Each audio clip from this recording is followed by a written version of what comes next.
ले लो मुरली गुणों का गहना है, दिल की धड़कन में इसको रखना है, आते इंद्रिय सुख में रहना है। ओम शांति। आज 15/2/2025 के प्यारे बाप दादा के अनमोल मधुर महावाक्य।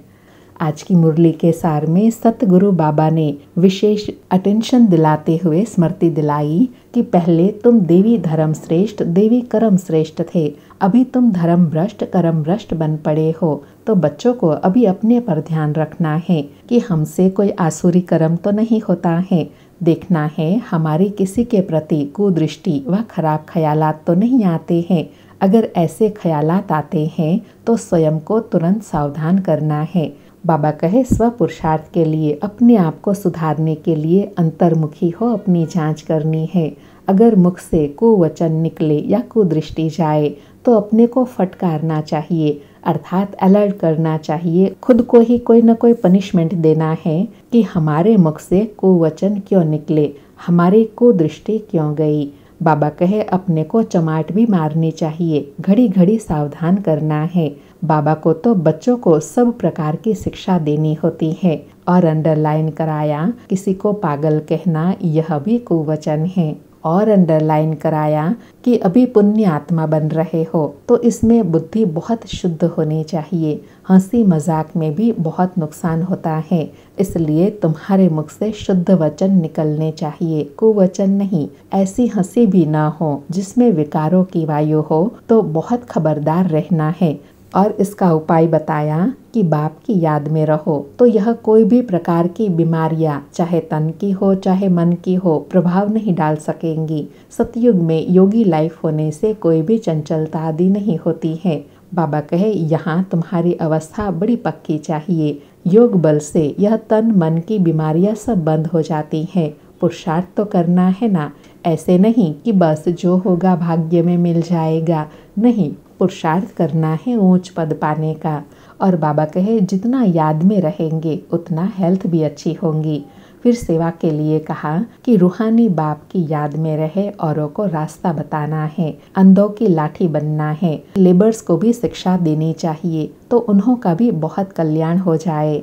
सुनते हैं प्यारे बाप दादा के इन अनमोल मधुर महावाक्यों को। आज बाबा कहे मीठे बच्चे, बाप तुम्हें देवी धर्म और श्रेष्ठ कर्म सिखलाते हैं, इसलिए तुमसे कोई भी आसुरी कर्म नहीं होने चाहिए। बुद्धि बहुत शुद्ध चाहिए। आज मुरली से प्रश्न है, देह अभिमान में आने से पहला पाप कौन सा होता है? उत्तर में बाबा कहे अगर देह अभिमान है तो बाप की याद के बजाय देहधारी की याद आएंगी, कुदृष्टि जाती रहेंगी, खराब ख्यालात आएंगे। यह बहुत बड़ा पाप है। समझना चाहिए माया वार कर रही है, फौरन तुरंत सावधान हो जाना चाहिए। ओम शांति। रूहानी बाप रूहानी बच्चों को समझा रहे हैं। रूहानी बाप आए कहाँ से हैं? रूहानी दुनिया से, जिसको निर्वाण धाम अथवा शांति धाम भी कहते हैं। यह तो है गीता की बात। तुमसे पूछते हैं यह ज्ञान कहाँ से आया?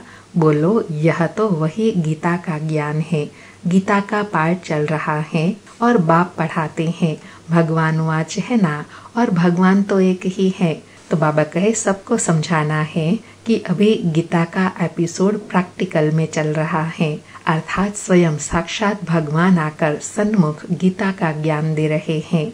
वह है शांति का सागर, रहते हैं शांति धाम में, जहाँ हम आत्माएं भी रहते हैं। बाप समझाते हैं कि यह है पतित दुनिया, पावन आत्माओं की तमो प्रधान दुनिया। तुम भी जानते हो बरोबर हम आत्माएं इस समय तमो प्रधान है। 84 का चक्र खाकर सतो प्रधान से अब तमो प्रधान में आए हैं। यह पुरानी अथवा कलयुगी दुनिया है ना। बाबा कहे आत्मा 84 के जन्मों का चक्र लगाकर नई दुनिया सतयुग से कलयुग पुरानी दुनिया में आ गई है। बाबा कहे यह नाम सभी इस समय के हैं। पुरानी दुनिया के बाद फिर नई दुनिया होती है। भारतवासी यह भी जानते हैं कि महाभारत लड़ाई भी तब लगी थी जब दुनिया बदलनी थी। तब ही बाप भगवान ने आकर राजयोग सिखाया था। सिर्फ भूल क्या हुई है? बाबा कहे इतने तक तो सबको ज्ञान है, समझ है, लेकिन भूल कहाँ हुई है। एक तो कल्प की आयु भूल गए हैं और गीता के भगवान को भी भूल गए हैं।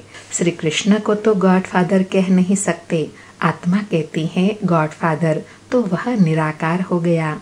निराकार बाप आत्माओं को कहते हैं कि मुझ बाप को याद करो, मैं ही पतित पावन हूँ, मुझे बुलाते भी हैं, हे पतित पावन आओ। श्री कृष्ण तो देहधारी है ना, मुझे तो कोई शरीर है नहीं, मैं निराकार हूँ, मनुष्यों का बाप नहीं, आत्माओं का बाप हूँ। बाबा कहे मैं निराकार हूँ, तो बाप भी मैं निराकार आत्माओं का हूँ। बाबा कहे यह पक्का कर लेना चाहिए। घड़ी घड़ी हम आत्माएं इस बाप से वर्षा लेती हैं। अभी 84 जन्म पूरे हुए, बाप आया है, बाबा बाबा ही करते रहना है, बाबा को बहुत याद करना है। सारा कल्प जिस्मानी बाप को याद किया, अभी आत्माओं के बाप आए हैं और मनुष्य सृष्टि से सब आत्माओं को वापस ले जाते हैं, क्योंकि रावण राज्य में मनुष्य की दुर्गति हो गई है, इसलिए अब बाप को याद करना है। बाबा कहे मुझे क्यों याद करना है, क्योंकि मैं ही तुमको याद के बल से इस पुरानी दुनिया से नई दुनिया में, पतित से पावन दुनिया में ले जाता हूँ। बाबा कहे यह भी मनुष्य कोई समझते नहीं है कि अभी रावण राज्य है, रावण का अर्थ ही नहीं समझते। बाबा कहे बस एक रस्म हो गई है दशहरा मनाने की, तुम कोई अर्थ थोड़े ही समझते थे, अभी समझ मिली है औरों को समझ देने के लिए। अगर औरों को नहीं समझा सकते हो तो गोया खुद नहीं समझे हो। बाप में सृष्टि चक्र का ज्ञान है, हम उनके बच्चे हैं, तो बच्चों में यह नॉलेज रहनी चाहिए।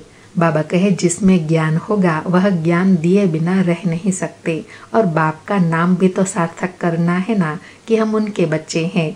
बाबा कहे तुम्हारी यह है गीता पाठशाला, उद्देश्य क्या है, यह लक्ष्मी नारायण बनना, यह राजयोग है ना, नर से नारायण, नारी से लक्ष्मी बनने की यह नॉलेज है।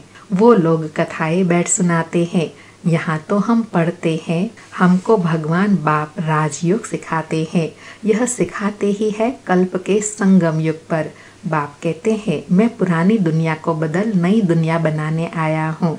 नई दुनिया में इन्हों का लक्ष्मी नारायण का राज्य था, पुरानी में नहीं है, फिर जरूर होना चाहिए। चक्र को जान लिया, मुख्य धर्म है 4, अभी डिटिज्म है नहीं। देवी धर्म भ्रष्ट और देवी कर्म भ्रष्ट बन पड़े हैं, अभी फिर तुमको देवी धर्म श्रेष्ठ और कर्म श्रेष्ठ सिखला रहे हैं, तो अपने पर ध्यान रखना है। हमसे कोई आसुरी कर्म तो नहीं होते हैं। बाबा कहे अभी धर्म श्रेष्ठ कर्म श्रेष्ठ बन रहे हो, तो अपने पर ध्यान देना है। बाबा कहे देखना है माया के कारण कोई खराब ख्यालात तो बुद्धि में नहीं आते हैं, कुदृष्टि तो नहीं रहती है। देखो इनकी कुदृष्टि जाती है अथवा खराब ख्यालात आते हैं तो उनको जड़ सावधान करना चाहिए, उनसे मिल नहीं जाना चाहिए, उनको सावधान करना चाहिए। तुम्हारे में माया के प्रवेशता के कारण यह खराब ख्यालात आते हैं। योग में बैठ बाप की याद के बदले कोई की देह तरफ ख्याल चले जाते हैं तो समझना चाहिए यह माया का वार हो रहा है, मैं पाप कर रहा हूँ। इसमें तो बुद्धि बड़ी विशाल होनी चाहिए, अर्थात बाबा कहे इसमें तो देह और देह की दुनिया से ऊपर उठ करके विशाल बुद्धि बनना है। बाबा कहे हंसी मजाक से भी बहुत नुकसान होता है, इसलिए तुम्हारे मुख से सदैव शुद्ध वचन निकलने चाहिए, कुवचन नहीं, हंसी मजाक आदि भी नहीं। ऐसे नहीं कि हमने तो हंसी की, वह भी नुकसान कारक हो जाती है, क्योंकि कई बार भाव और भावार्थ हमारा भी अलग होता है और सामने वाले का भी अलग होता है, तो इसलिए लड़ाई झगड़ा भी हो जाता है। इसलिए हंसी मजाक भी ऐसा कोई नहीं करना है जिससे किसी को दुख पहुँचे। बाबा कहे हंसी भी ऐसी नहीं करनी चाहिए जिसमें विकारों की वायु हो, बहुत खबरदार रहना है। तुमको मालूम है नांगे लोग हैं, उनके ख्याल विकारों की तरफ नहीं जाएंगे, रहते भी अलग हैं, परंतु कर्म इंद्रियों की चलाईमानी सिवाय योग के कभी निकलती नहीं है। काम महाशत्रु ऐसा है जो किसी को भी देखेंगे, योग में पूरा नहीं होंगे तो चलाईमानी जरूर होंगी। अर्थात बाबा कहे जितना याद में रहेंगे योग की शक्ति बढ़ती जाएंगी, उतना कर्म इंद्रियों के मालिक बन जाएंगे, फिर कर्म इंद्रियां चलायमान नहीं होंगी। बाबा कहे अपनी परीक्षा लेनी होती है, बाप की याद में ही रहो तो यह कोई भी प्रकार की बीमारी न रहे। योग में रहने से यह नहीं होता है। सतयुग में तो कोई भी प्रकार का गंध नहीं होता है। वहाँ सतयुग में रावण की चंचलता ही नहीं जो चलायमानी हो, वहाँ तो योगी लाइफ रहती है। यहाँ भी अवस्था बड़ी पक्की चाहिए। योग बल से यह सब बीमारियां बंद हो जाती है। इसमें बड़ी मेहनत है। राज्य लेना कोई मासी का घर नहीं, पुरुषार्थ तो करना है ना। अर्थात बाबा कहे दुनिया में कोई भी प्राप्ति करते हैं तो पुरुषार्थ करते हैं ना, तो यहाँ तो फिर विश्व की राजाएं लेते हैं तो उसके लिए कितना पुरुषार्थ करना पड़े, कितना अटेंशन देना है। ऐसे नहीं कि बस जो होगा भाग्य से सो मिलेगा। धारणा ही नहीं करते तो गोया पाई पैसे के पद पाने लायक है। सब्जेक्ट्स तो बहुत होती है ना, कोई ड्राइंग में कोई खेल में मार्क्स ले लेते हैं, वह है कॉमन सब्जेक्ट। वैसे ही यहाँ भी सब्जेक्ट्स हैं, कुछ न कुछ मिलेगा, बाकी बादशाही नहीं मिल सकेंगी। वह तो सर्विस करेंगे तब बादशाही मिलेंगी। अर्थात बाबा कहे यहाँ सभी सब्जेक्ट में पूरी मार्क्स होंगी तभी विश्व की बादशाही मिल सकेंगी। उसके लिए बहुत मेहनत चाहिए, बहुतों की बुद्धि में बैठता ही नहीं। जैसे कि खाना हजम ही नहीं होता, अर्थात ज्ञान बुद्धि में बैठता नहीं, ऊंच पद पाने की हिम्मत नहीं, इसको भी बीमारी कहेंगे ना। बाबा ने कितनी सूक्ष्म चेकिंग की बात बताई कि जैसे शरीर में खाना हजम नहीं होता है तो जरूर कोई बीमारी है तभी हजम नहीं होता। ऐसे बाबा जो ज्ञान देते हैं वह ज्ञान बुद्धि में नहीं बैठता, उसका मनन चिंतन नहीं चलता तो जरूर कोई सूक्ष्म बीमारी है। बाबा कहे तुम कोई भी बात देखते न देखो, रूहानी बाप की याद में रहे, औरों को रास्ता बताना है, अंधों की लाठी बनना है। तुम तो रास्ता जानते हो। बाबा कहे तुम तो अपने घर का रास्ता जानते हो, मन बुद्धि से वहाँ चले भी जाते हो। रचयिता और रचना का ज्ञान, मुक्ति और जीवन मुक्ति तुम्हारी बुद्धि में फिरते रहते हैं। जो महारथी है, बच्चों की अवस्था में रात दिन का फर्क रहता है। कहाँ बहुत धनवान बन जाते हैं, कहाँ बिल्कुल गरीब। राजाई पद में तो फर्क है ना। बाकी हाँ, वहाँ सतयुग में रावण न होने के कारण दुख नहीं होता है। बाकी संपत्ति में फर्क तो है ना, संपत्ति से सुख होता है। बाबा कहे जितना योग में रहेंगे उतनी हेल्थ बड़ी अच्छी होंगी। मेहनत करनी है योग में रहने की। बहुतों की तो चलन ऐसी रहती है जो अज्ञानी मनुष्यों की होती है, वह किसी का कल्याण कर नहीं सकेंगे। जब इम्तहान होता है तो मालूम पड़ जाता है कि कौन कितने मार्क्स से पास होंगे। फिर उस समय हाय हाय करनी पड़ेंगी। बाप दादा दोनों ही कितना समझाते रहते हैं। बाप आए ही है कल्याण करने, अपना भी कल्याण करना है तो दूसरों का भी कल्याण करना है। बाप को बुलाया भी है कि आकर हम पतितों को पावन होने का रास्ता बताओ, तो बाप श्रीमत देते हैं तुम अपने को आत्मा समझ देह अभिमान छोड़ मुझ एक बाप को याद करो। कितनी सहज दवाई है। बाबा कहे सब रोगों से मुक्त होने की कितनी सहज दवाई है। अपने को आत्मा समझ एक बाप को याद करो। बोलो हम सिर्फ एक भगवान बाप को मानते हैं। वह कहते हैं मुझे बुलाते हो कि आकर पतितों को पावन बनाओ, तो मुझे आना पड़ता है। ब्रह्मा से तुमको कुछ भी मिलना नहीं है, वह तो दादा है, बाबा भी नहीं। बाबा से तो वर्षा मिलता है, ब्रह्मा से थोड़े ही वर्षा मिलता है। निराकार बाप इन ब्रह्मा द्वारा अडॉप्ट कर हम आत्माओं को पढ़ाते हैं, इनको ब्रह्मा बाबा को भी पढ़ाते हैं। ब्रह्मा से तो कुछ भी मिलने का नहीं है, वर्षा शिव बाबा से मिलता है इन ब्रह्मा द्वारा। देने वाला है शिव बाबा, उनकी ही महिमा है, वही सर्व का सदगति दाता है। यह ब्रह्मा तो पूज्य से पुजारी बनते हैं। सतयुग में थे, फिर 84 जन्म भोग, अब पतित बने हैं, फिर पूज्य पावन बन रहे हैं। अब बाप द्वारा सुनते हैं। बाबा ने 4 लाइनों में सारे सृष्टि का ज्ञान दे दिया। बाबा कहे सदा स्मृति और नशा रहे। हम बाप भगवान द्वारा सुनते हैं, कोई मनुष्य से नहीं सुनते। मनुष्य का है ही भक्ति मार्ग, यह है रूहानी ज्ञान मार्ग। ज्ञान सिर्फ एक ज्ञान सागर बाप के पास ही है। बाकी यह शास्त्र आदि सब भक्ति के हैं। शास्त्र आदि पढ़ना यह सब है भक्ति मार्ग। ज्ञान सागर तो एक ही बाप है। हम ज्ञान नदियाँ ज्ञान सागर से निकली है, अर्थात ज्ञान नदियों के पास सारा ज्ञान ज्ञान सागर से आया है। बाकी वह है पानी का सागर और नदियाँ। बच्चों को यह सब बातें ध्यान में रहनी चाहिए। अंतर्मुखी हो बुद्धि चलानी चाहिए। अपने आप को सुधारने के लिए अंतर्मुखी हो, अपनी जांच करो। अगर मुख से कोई कुवचन निकले या कुदृष्टि जाए तो अपने को फटकारना चाहिए, अर्थात अलर्ट करना चाहिए। हमारे मुख से कुवचन क्यों निकले, हमारी कुदृष्टि क्यों गई। अपने को चमाट भी मारनी चाहिए, घड़ी घड़ी सावधान करना चाहिए, तब ही ऊंच पद पा सकेंगे। मुख से कुवचन न निकले। बाप को तो सब प्रकार की शिक्षाएं देनी होती हैं। किसी को पागल कहना यह भी कुवचन है। इसलिए बाबा कहे अटेंशन रहे, कोई भी मुख से ऐसे शब्द न निकले। मनुष्य तो जिसके लिए भी जो आता है वह कहते रहते हैं, जानते कुछ भी नहीं है कि हम किसकी महिमा गाते हैं। महिमा तो करनी चाहिए एक ही पतित पावन भगवान बाप की, और तो कोई है नहीं। ब्रह्मा विष्णु शंकर को भी पतित पावन नहीं कहा जाता है। यह ब्रह्मा बाबा तो किसी को पावन नहीं बनाते हैं। पतित से पावन बनाने वाला एक ही बाप है। पावन सृष्टि है ही नई दुनिया, तो वो अभी है नहीं। प्योरिटी है ही स्वर्ग में। बाप पवित्रता का सागर भी है। यह तो है ही रावण राज्य। बच्चों को अभी आत्म अभिमानी बनने की बहुत मेहनत करनी चाहिए। मुख से कोई भी पत्थर व कुवचन नहीं निकलना चाहिए। आज बाबा बार बार अटेंशन दिला रहे हैं कि मुख से कोई भी कभी ऐसे कुवचन नहीं निकालने चाहिए। बहुत प्यार से चलना है। कुदृष्टि भी बड़ा नुकसान कर देती है। बड़ी मेहनत चाहिए। आत्म अभिमानी है अविनाशी अभिमान। अंडरलाइन बाबा कहे आत्म अभिमानी स्थिति अविनाशी अभिमान है। देह तो विनाशी है।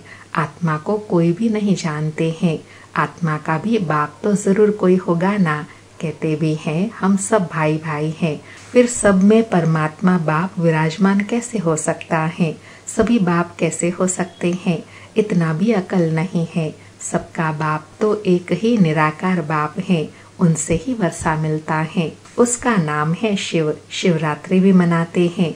बाबा कहे उनकी यादगार में ही शिवरात्रि मनाते हैं। रुद्र रात्रि व श्री कृष्ण रात्रि नहीं कहते हैं, शिवरात्रि कहते हैं। मनुष्य तो कुछ भी नहीं समझते हैं।